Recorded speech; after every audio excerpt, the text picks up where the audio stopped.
امیر معاویہ رضی اللہ تعالیٰ عنہ جس کی وفات 22 رجب المرجب پر ہے، وہ امیر معاویہ رضی اللہ تعالیٰ عنہ جو کاتب وحی بنے اور رسول اللہ صلی اللہ علیہ وآلہ وبارک وسلم کے کاتب وحی بنے، جو آپ صلی اللہ علیہ وسلم پر وحی آتی تھی وہ حضرت امیر معاویہ رضی اللہ تعالیٰ عنہ لکھتے تھے۔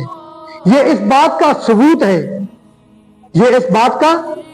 ہے حضرت معاویہ رضی اللہ تعالیٰ عنہ کا مقام اور مرتبہ کتنا تھا رسول اللہ صلی اللہ علیہ وآلہ وبارک وسلم کے پاس، تو نبی علیہ الصلوۃ والسلام نے انہیں کاتب وحی بنایا۔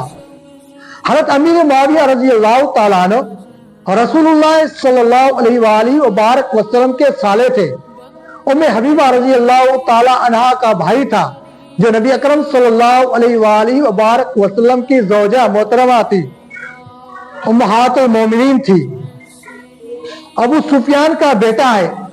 فتح مکے کے دن اس نے اسلام قبول کیا اور اللہ کے رسول کا صحابی بن گیا اور رضی اللہ عنہ ورضوا عنہ کا مصداق بن گیا۔ اولئک هم المفلحون کا مصداق بن گیا۔ اولئک هم الفائزون کا مصداق بن گیا۔ اولئک الذین امتحن اللہ قلوبهم للتقوی کا مصداق بن گیا۔